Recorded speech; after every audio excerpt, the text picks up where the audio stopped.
जय श्री राम। जय जय जय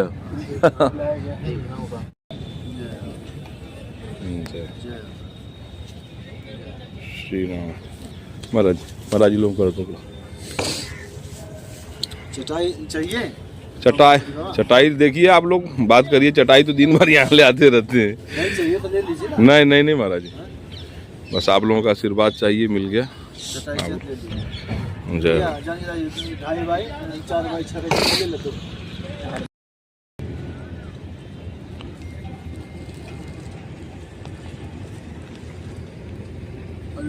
जय जय सीताराम।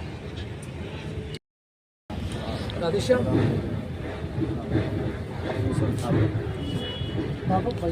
बैठिए बैठिए।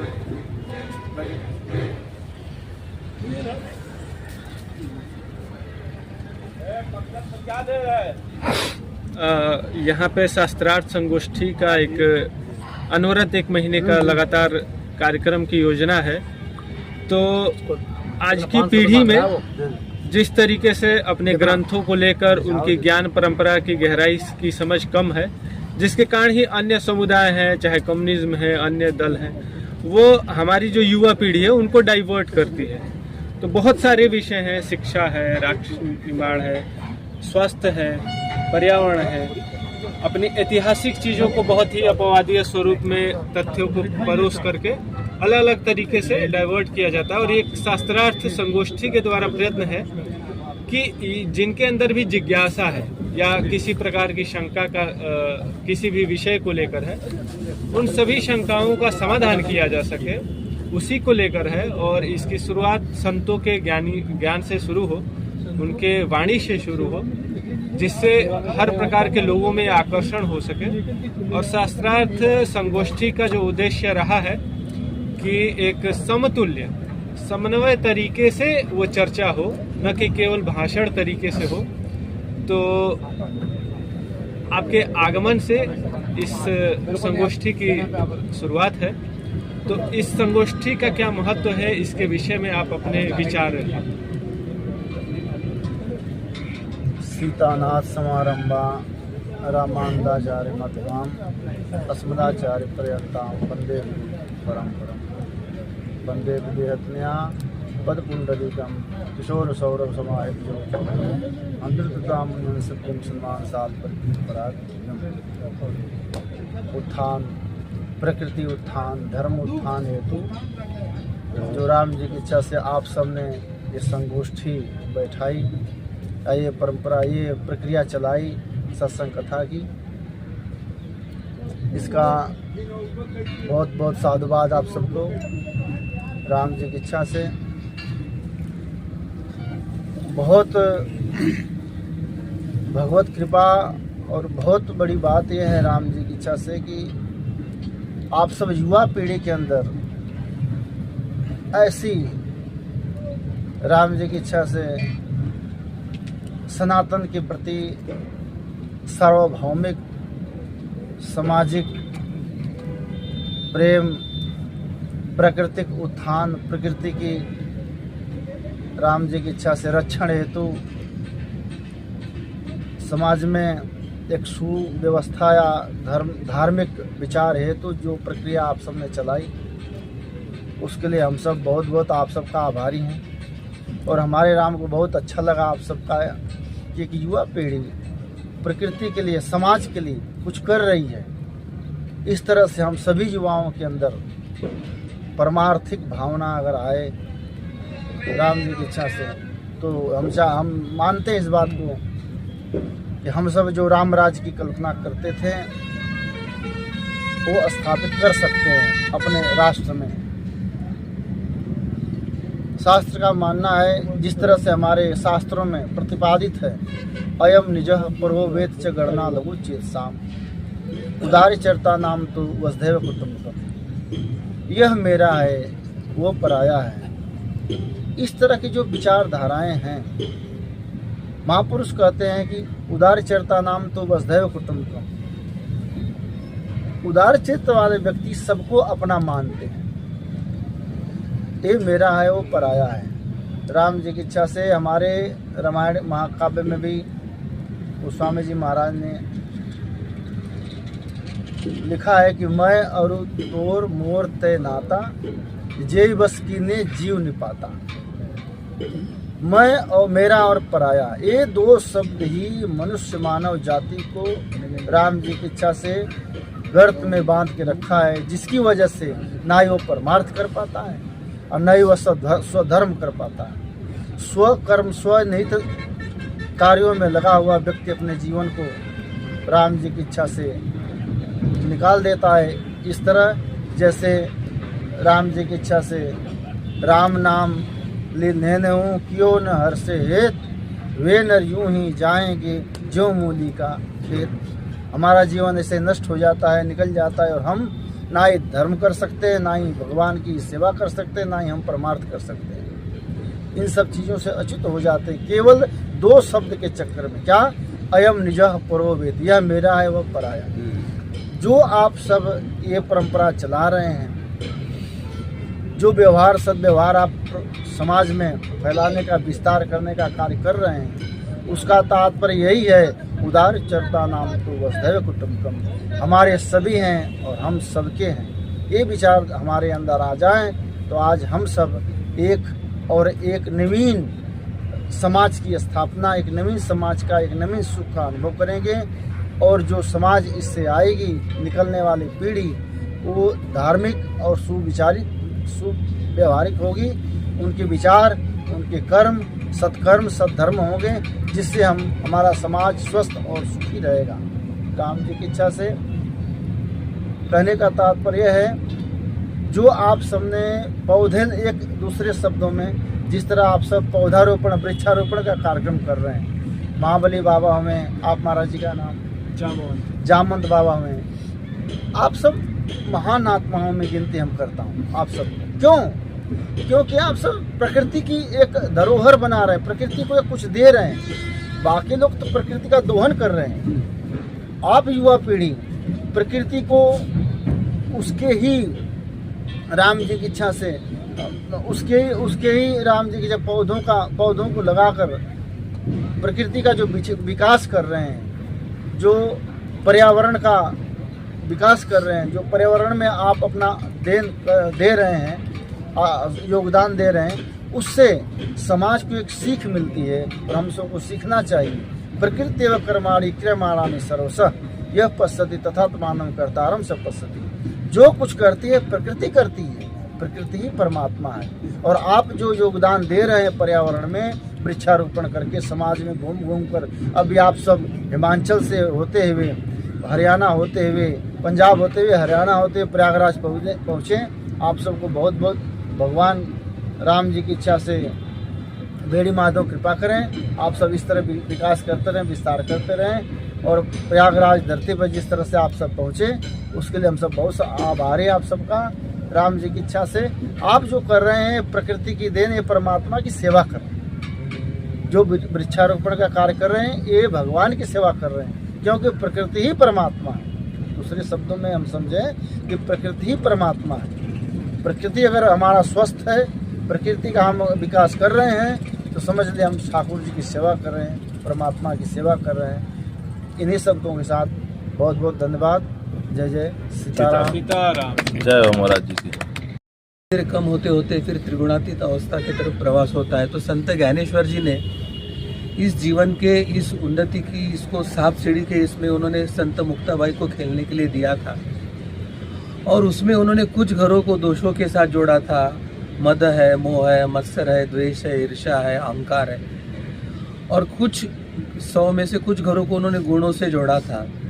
तो गुणों से जब हम जुड़ जाते हैं तो सीढ़ी से ऊपर चले जाते हैं। और दोषों के घर में अगर अटक जाए, अहंकार में अटक जाए, मोह में अटक जाए, माया में अटक जाए, तो जैसे सांप निकल लेता है तो सांप की पूंछ हमें फिर से नीचे लाती है।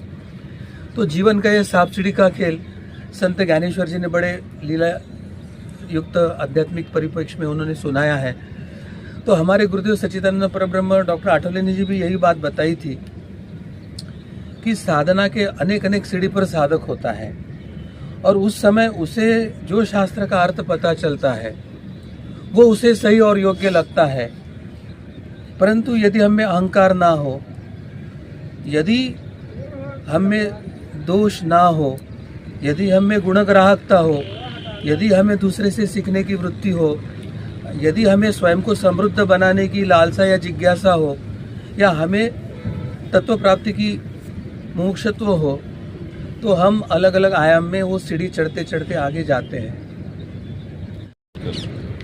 आज 5 जनवरी 2025 से शास्त्रार्थ की संगोष्ठी जो 1 महीने 4 फरवरी तक अनवरत जारी रहेगी। अलग अलग विषय हैं, शिक्षा, राष्ट्र निर्माण, शास्त्र अध्ययन की आवश्यकता क्यों है, विज्ञान, आयुर्वेद, स्वास्थ्य से संबंधित, योग, साधना, कर्म, इतिहास, ये बहुत सारे विषय हैं। और इन बहुत सारे विषयों का समायोजन भी एक उद्देश्य से किया गया है, क्योंकि इतने ही विषयों पे चर्चा की जाती है या इतने विषय पे प्रश्न रहते हैं, या फिर हम यह भी कहें तो इन सभी विषयों के माध्यम से कहीं ना कहीं हम ज़्यादा से ज़्यादा आज की पीढ़ी को अपने आप से जोड़ सकते हैं। जब तक हम पहले उसको स्वयं से नहीं जोड़ेंगे तब तक हम अपने धर्म और राष्ट्र से नहीं जोड़ सकते। तो 100 वर्ष पहले तक महाकुंभों में शास्त्रार्थ की संगोष्ठियाँ चलती रहीं, और पिछले 100 वर्षों में जब सबके पास पुस्तकें आसानी से उपलब्ध होने लगी, तब धीरे धीरे यह क्षय होने लगा, क्योंकि सबके पास ग्रंथ उपलब्ध होने लगे। पिछले 20 वर्षों में इंटरनेट की जो जाल है वह विस्तार से विस्तारित हुई है पूरे विश्व में। तो अब हर जगह ज्ञान का समन्वय आसान है, बहुत आसानी से किसी भी विषय की जानकारी आप प्राप्त कर सकते हैं। तो फिर भी आपकी दृष्टि से क्या लगता है कि आज शास्त्रीय अर्थ की क्या आवश्यकता है, क्योंकि आज सबके पास अलग अलग इंफॉर्मेशन की पूरी पूंजी है, जिसके पास मोबाइल है, इंटरनेट है। तो क्या आज के समय में इस प्रकार की शास्त्रार्थ गोष्ठी हम जो कर रहे हैं, आपकी दृष्टि से क्या बेहतर है? शास्त्रार्थ ये निरंतरता और उसकी आवश्यकता ही है, और ये आज से नहीं कि युगों युगों से हमें हमारे महानुभावों ने, गुरु परंपरा ने या ऋषि मुनियों ने शास्त्रार्थ की विधि बताई है। अभी हमने जो कहा है कि इंटरनेट के माध्यम से सबको ज्ञान उपलब्ध है, तो शास्त्रार्थ का क्या प्रयोजन है इस काल में? परंतु अभी इस काल में अधिक प्रयोजन इसलिए है क्योंकि धर्म विरोधी शक्तियां हैं, हिंदू विरोधी शक्तियां हैं, चाहे वो कम्युनिस्टों के नाम पे हो या सेक्युलरिज्म के नाम पे हो या विदेशी शक्तियां हो या अन्यपंथीय शक्तियां हो, हमारे धर्म के विरोध में गलत अब प्रचार कर रहे हैं, जिसको एक हम प्रोपेगेंडा कह सकते हैं, एक नैरेटिव वॉर कह सकते हैं। हमारे धर्म ग्रंथों को, श्लोकों को, हमारी कहानियों को तरोड़ मरोड़ कर एक विकृत और एक प्रक्षेपित अवस्था में वो प्रसारित कर रहे हैं, जिसके कारण दिखने को ज्ञान उपलब्ध है परंतु वो अज्ञान या विकृत ज्ञान उपलब्ध है, जिसके कारण हिंदू दिशाहीन भी हो रहा है और वो हिंदू विरोधी या धर्म विरोधी मानसिकता में भी फंस रहा है। ऐसे कुछ उदाहरण सामने आए हैं। तो उन तक जो ज्ञान जा रहा है वो योग्य है कि नहीं, वो उनको भी पता चले। उसी के साथ बीच में जो धर्म ग्रंथों को जलाए गए, धर्म ग्रंथ नष्ट किए गए, और वर्तमान में जो एक विदेशी लेखकों के ऐसे कुछ ग्रंथ आए जिसको रेफरेंस भारत की शिक्षा व्यवस्था में लागू कर दिया गया है। भारत के सो कॉल्ड इंटेलेक्चुअल्स जो हिंदू पर टीका टिप्पणी करते हैं वो उसका आधार लेते हैं, तो वो धर्म के नाम पर धर्म विरोधी बातें प्रसारित करते हैं। शासन के तौर पर एक बड़ी त्रुटि है, एक बड़ी गलती है कि जिसका सच्चा इतिहास है, जिसका सच्चा शास्त्र है, उसको उसी परिप्रेक्ष्य में चाहे टीवी, मीडिया या सिनेमा या शिक्षा व्यवस्था में लागू करना उनको आवश्यक था। परंतु एक डिस्क्लेमर डाल दो कि मैं इससे सहमत नहीं हूँ, ऐसे करके सच्चे इतिहास को भी एक काल्पनिक विकृत कथा बनाकर आप सिनेमा बना के संतों को विकृत कर सकते हैं। नारद जी पर टीका टिप्पणी हो सकती है, भगवान परशुराम या अगस्ती को एखादा विलन जैसा सिनेमा का आता है वैसे बताने की उनको सुलभता उपलब्ध कराई है। उसी के साथ ये जो सिलेबस चल रहा है यूनिवर्सिटीज़ में, उसमें एक ऑथेंटिक जो ज्ञान है, जिनके बारे में शंकराचार्य, धर्माचार्य, इनका मार्गदर्शन लेकर जो सिलेबस बनना चाहिए, तो वो कोई व्यक्ति जो विदेश में कई उसने रिसर्च किया है उसको भारत में लागू किया गया है। तो ऐसे सभी प्रक्षिप्त जो एक धर्म ज्ञान है, ग्रंथ ज्ञान है, उसको शुद्ध करने के हेतु भी और जो साधक है, शिष्य है या जो सीखना चाहते हैं उनको सच्चा धर्म ज्ञान मिले, इसके लिए शास्त्रार्थ की बार बार आवश्यकता है, योग्यता है, ऐसे हमें लगता है। साधु साधु आप लोग कुछ संदेश दे दीजिए जो आज हमारे 5 जनवरी 2025 की ये सत्र शुरू हुई है शास्त्रार्थ की। आप संतों का जो है हमारे यहाँ आगमन इस कुटिया में देवरबा बाबा ज्योति स्थान पे जो है अखंड ज्योति पे आप सभी का स्वागत है। आप लोग कुछ 2 शब्द हम लोगों को महाराज जी समाज के लिए, प्रदर्शन के लिए कुछ कहें। शास्त्रार्थ संगोष्ठी के कार्यक्रम क्यों आवश्यक है, उद्देश्य ये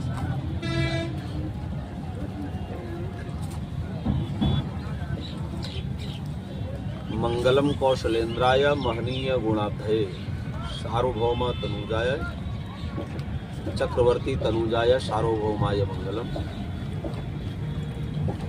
देखिए, हम लोग आज जिस सत्र के प्रारंभ हेतु यहाँ एकत्रित हो रहे हैं वह परंपरा माघ मास में श्री तीर्थराज प्रयाग में संपूर्ण पृथ्वी के यत्र कोने में स्थित देवी देवता ऋषि मुनि प्रतिवर्ष प्रति संवत अति होई आनंदा मकर मध्य गवन मुन वृंदा।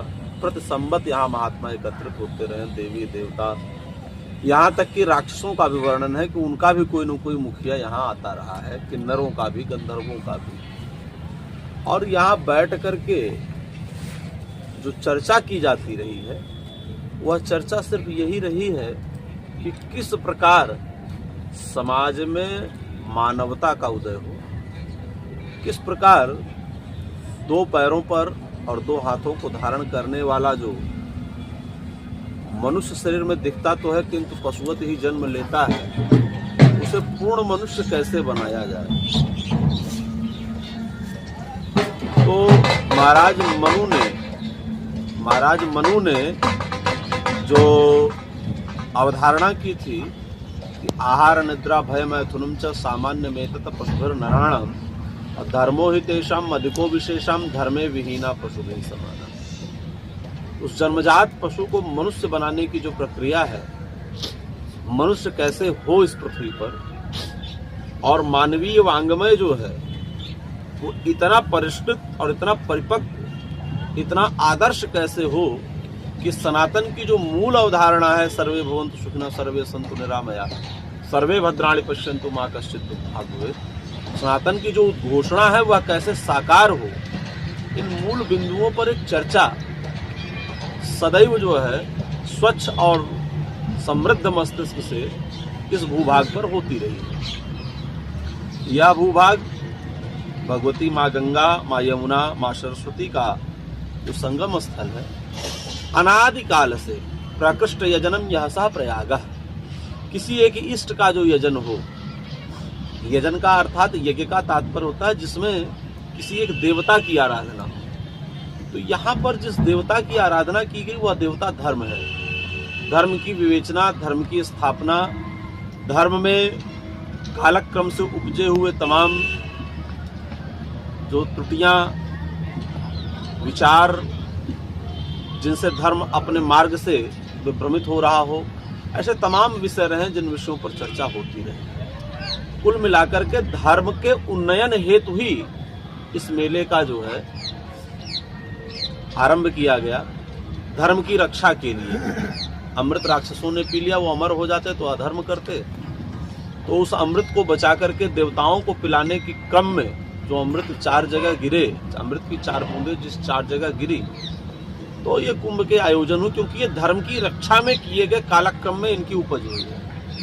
तो धर्म की बेल बढ़े, इसी के लिए हम सबको प्रयास करना और अपने शास्त्रार्थ के माध्यम से संपूर्ण वैश्विक वांग्मय में इस विषय पर चर्चा करनी है कि धर्म बढ़े। धर्म यज्ञ ज्ञान से नहीं बढ़ता, धर्म पूजा पाठ भजन पूजन से नहीं बढ़ता है, धर्म बढ़ता है आपके सांस्कृतिक जो मूल्य हैं उनकी रक्षा से।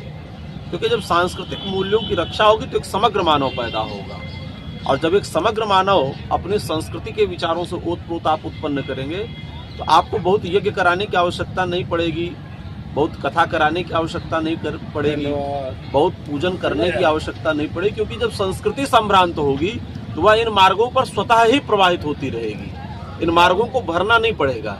जैसे यदि गंगा अपने उफान पर पूर्ण जल स्तर से बह रही है तो उसमें किसी को आपको नहलाना नहीं पड़ेगा, लोग स्वतः ही स्नान करेंगे।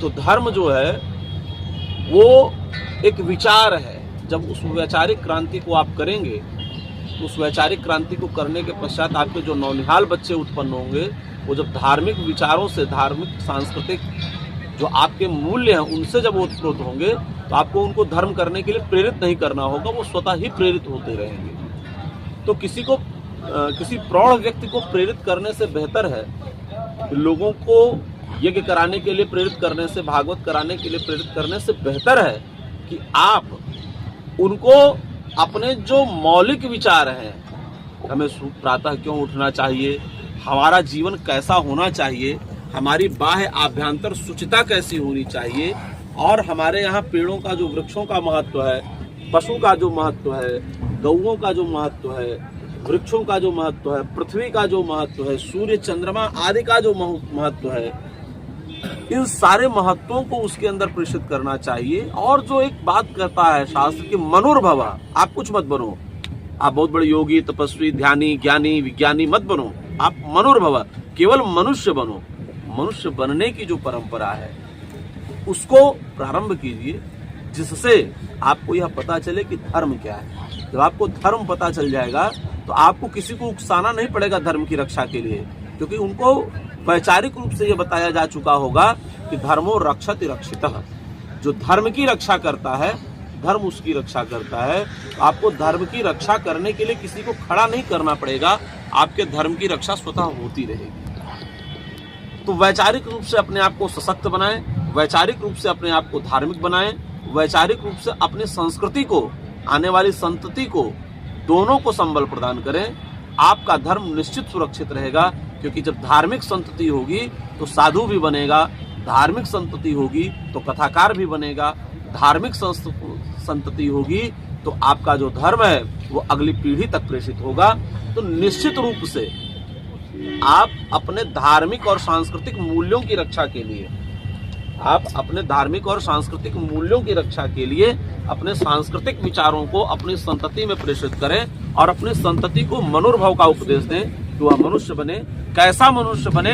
तो जो हमारी शास्त्रीय विचारधारा है उसके अनुकूल मनुष्य बने, जो हमारे राम कृष्ण, जो हमारे आचार्यों की परंपरा है, वेदा विभिन्ना स्मृतियों विभिन्ना नैको ऋषि यस्य मतम प्रमाणम। बहुत सारे वेद हैं, बहुत सारी स्मृतियां हैं, बहुत सारे उपनिषद हैं, बहुत सारे पुराण हैं, बहुत सारे शास्त्र हैं। तो वेदा विभिन्ना स्मृतियों विभिन्ना नैको ऋषि यस्य मतम प्रमाणम, बहुत सारे संतों की व्याख्याएं भी हैं, लेकिन धर्मस्य तत्त्वम निहितम गुहायाम महाजनो ये न गतः सपंथा। तो हमारे महापुरुषों ने जिसका आचरण किया, किसका आचरण किया?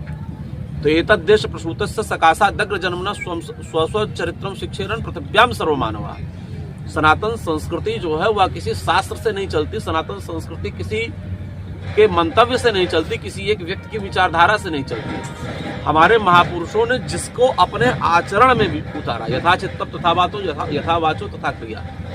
तो जिसको हमारे महापुरुषों ने अपने आचरण में उतारा और अपने जिस आचरण से संपूर्ण विश्व को अपने सनातन संस्कृति की शिक्षा दी, उस आचरण का पालन करते हुए, पूर्वाचार्यों की परंपरा का निर्वहन करते हुए, अगर वो धर्म के लिए लड़ मरे हैं तो आप भी लड़ मरिए, अगर वो धर्म की रक्षा के लिए अपना सर्वस्व त्याग दिए तो आप भी त्याग दीजिए, अगर उन्होंने धर्म की रक्षा के लिए अपना सर्वस्व जो है त्याग कर दिया, सर्वस्व समर्पण कर दिया धर्म को, तो आप भी करिए। उन्होंने जो जो कर्म धर्म की रक्षा के लिए किए उन्हें आप करेंगे तो आपके पारंपरिक मूल्यों का रक्षण होगा। और जिस समाज, जिस संस्कृति, जिस नगर, जिस ग्राम, जिस जाति, जिस धर्म, जिस संप्रदाय के पारंपरिक मूल्य शेष रहते हैं वही अंत में शेष रहता है। नहीं तो लाओ त्से, कन्फ्यूशियस, ऐसे बहुत सारे धर्म इस देश में, इस विश्व में पैदा हुए और वो आज नदारद हैं, उनका कहीं कोई अता पता नहीं। वो अपनी स्मृतियों को भी नहीं सजो पा रहे हैं, उनकी स्मृतियां भी अब शेष नहीं बची हैं विश्व में। अनेकानेक धर्म पैदा हुए और अनेकानेक धर्म समाप्त हो चले, लेकिन एक सनातन संस्कृति जो है, चूंकि ये सर्वे भवन्तु की कामना से उत्पन्न की गई थी, ये जो है आत्मना प्रतिकूलानि परेशान न समाचरे कामये दुख तप्तानाम प्राणिनाम आर्तनाशनम, ऐसे अमूल्य विचारों से ओतप्रोत यह संस्कृति है। इसलिए यह तब भी जीवित थी, आज भी जीवित है और अनादि में जब तक मनुष्य जाति रहेगी तब तक जीवित रहेगी, क्योंकि हम ही कह रहे हैं मनुर्भव, मनुष्य का निर्माण हम कर रहे हैं। इसलिए इस सनातन संस्कृति की जो मौलिक विचारधारा है उसे हम आप सबके बीच में परोस सकें, आप सब में पुनः उसको स्थापित कर सकें। इसके रक्षण के लिए हम इस वैचारिक महाकुंभ में जो हमारी शास्त्रार्थ संगोष्ठी है, इसके माध्यम से हम यहाँ उपस्थित महाकुंभ में समस्त संत महात्माओं को एक मास तक बुलाते रहेंगे और इसी कुटिया से, इसी धुनी से, इसी तख्त पर, इसी आसन पर बिठा करके उनके विचारों को आप तक पहुंचाते रहेंगे। आप सब भी सुनिए और इससे लाभान्वित होइए और अपनी सनातन संस्कृति के रक्षण हेतु तत्पर होइए, जिससे धर्म की बेल बढ़े और विधर्मियों को भी मनुष्य बनने का आप अवसर प्रदान कर सकें। जय जय सिया राम। जय जय सिया राम। जय जय सीताराम। राधे श्याम। ये हमको दीजिए।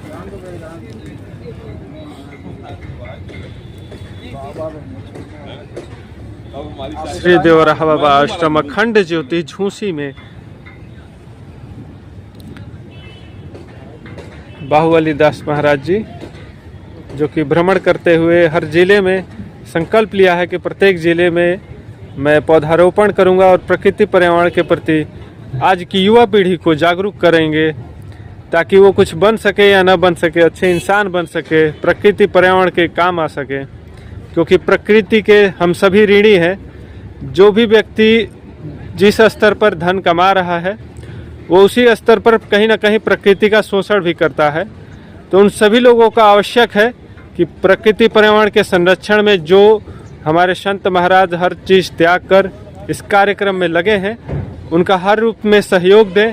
वो चाहे प्रचार प्रसार हो, पौधा देने की प्रक्रिया हो या पौधे लगाने के स्थान की प्रक्रिया हो, उसमें शामिल हो सकते हैं।